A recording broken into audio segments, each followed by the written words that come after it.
त्यतिखेरै भनेको त मैले सक्दैन भनेर। You need daring person and political figure भने हो। मसँग जे खाका छ उहाँहरूसँग छैन, सिधै कुरा। एउटा राष्ट्रिय बहस गरौँ न भने कसै तपाईँले मिलाउन सक्नुहुन्छ? बालनलाई पनि बोलाउनुहोस्, रवि लामिछाने, कुलमान घिसिङ, जो होइन पार्टीका शीर्षस्थ छ नि, गगन थापा, यिनीहरू सबैलाई बोलाउनु न एउटा, त्यो मिलाउनु न प्लिज। चुनावभन्दा अगाडि सम्भव भयो तर उहाँहरू आउनुपर्छ है। उहाँहरूले अरू मान्छेले पठाएर हुँदैन, म अरूलाई पठाउँदैन, म आफै आउँछु, त्यसपछि कुरा गरौँ क्या। उहाँहरूसँग भिजन छैन। विदेशबाट ऋण लिने अनि घर बनाउने, त्यसलाई भिजन भन्छ। उहाँहरूले लिनुभएको ऋण होइन सदुपयोग भएको भए पनि त यो देश कस्तो बनिसक्थ्यो होला होइन। 5 करोड ऋण लिने, 3 करोड चाहिँ यता साइडमा राख्ने, 2 करोडको काम गर्ने, टेक्निकल अडिट नगर्ने होइन। खालि त्यो खाताको अडिट मात्रै गरेर हुन्छ? श्रम संस्कृतिले तपाईँको सरकार मात्रै गठन गरोस् कि हामी टेक्निकल अडिट गर्छौँ। टेक्निकल अडिट भनेकै थाहा छैन होला उनीहरूलाई होइन। टेक्निकल अडिट भनेको सामान चेक गर्नु पर्यो। कागजमा चाहिँ मिलाउँछ क्या, 5 करोडकै गरेँ भन्छ, कागजमा सबै श्रेष्ठता मिल्यो, ए हो रहेछ भन्छ, पास हुन्छ, भइहाल्छ। 3 करोड चाहिँ लुकाइरहेको हुन्छ। त्यो तपाईँले अघि भर्खर एयरपोर्टको कुरा गर्नुभयो होइन, त्यहाँ त्यही भयो त होइन। त्यो वाइट बडी कि खोइ के बच्चती भन्ने आयो नि होइन। 5,000 को कुरो फर इक्जाम्पल 5,000 को कुर्सी किन्नुपर्ने ठाउँमा 3,000 को किनेको छ, 2,000 चाहिँ लुकाएको छ। कागज चाहिँ 5,000 को बिल चाहिँ पास गरेको छ। तर त्यसको टेक्निकल अडिट त क्वालिटी के अरे रिपोर्ट है, त्यो क्वालिटी रिपोर्टमा के छ त? त्यसले गर्दाखेरि अब यस्ता खालका मान्छेहरू छन् जुन भन्नुभयो नि, यो सबै बिचौलियाले गरिदिन्छन् कि नेता त केवल गोठाला मात्रै हुन् नि सर। यस्तो छ। बिचौलियासँग जुझ्न सक्नुहुन्छ? बिचौलिया त हामी तपाईँको चाहिँ नि तह लगाउँछु म चाहिँ तह लगाउँछु। राज्य बिचौलियाले चलाउँछ? तह लगाउँछु म। नेताले भन्दा धेरै राज्य बिचौलियाले चलाउँछ। म त तपाईँको सुन्नुहोस्, यता सुन्नुहोस् है, म कस्तो क्यारेक्टर हो। राति तपाईँको चाहिँ नि काम गर्न, राति काम गर्नु हुँदैन पिचको भनेर भन्दाखेरि अटेर गर्नु खोज्दा ठेकदारको 6 गाडी 6 टिपर तपाईँको अस्पताल फाल्नु लाउने मान्छे हो म।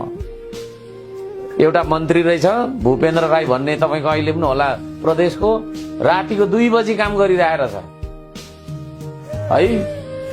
रातिको 2 बजी पनि पिच हुन्छ धरानमा, मेरो तपाईँको अनुमति बिना है, मलाई जानकारी नदिकन न केन्द्रलाई काम गर्न दिन्छु न प्रदेशलाई। यहाँ आउनुपर्छ पहिला। त्यो तपाईँको चाहिँ आफ्नो कार्यकर्तालाई काम मैले प्रोजेक्ट दिएँ भन्ने किसिमले नगरपालिकाले जानकारी नदिकन बाहिर काम गर्नु पाउनु न भनेर मैले कत्रो बवाल गरेँ।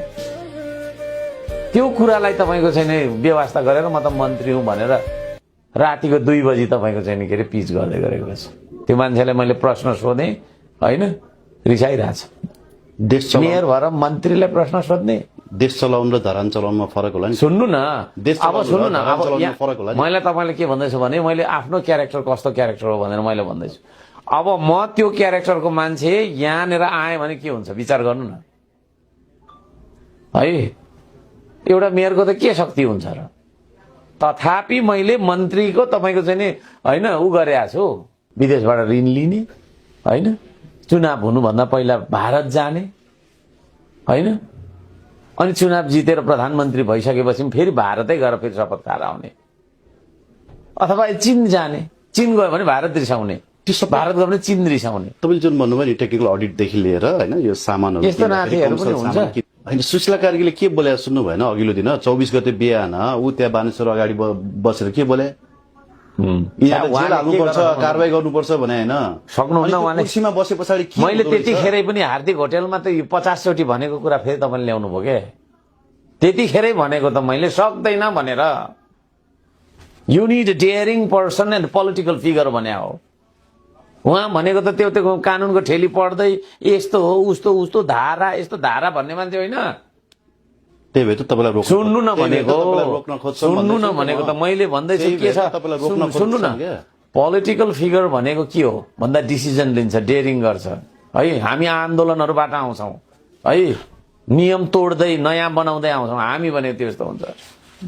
उहाँहरू भनेको के हो? कर्मचारी, नियम यस्तो छ, नियमावली कार्यविधि यस्तो छ, यो धाराले रोक्छ, यो धाराले खोल्छ, यो धाराले रोक्छ, यो धाराले खोल्छ। धारामा त कानुनको धारामा त थाहा हुन्छ उहाँहरूलाई। उहाँहरूले कहाँ चेन्ज गर्न सक्नुहुन्छ? त्यतिखेरै भन्दा पनि पत्तै आएन। होइन अनि अहिले के चेन्ज भयो त खोइ ओके केही छैन तर चुनाव हुँदैछ भाग लिँदैछौँ होइन यही होला अब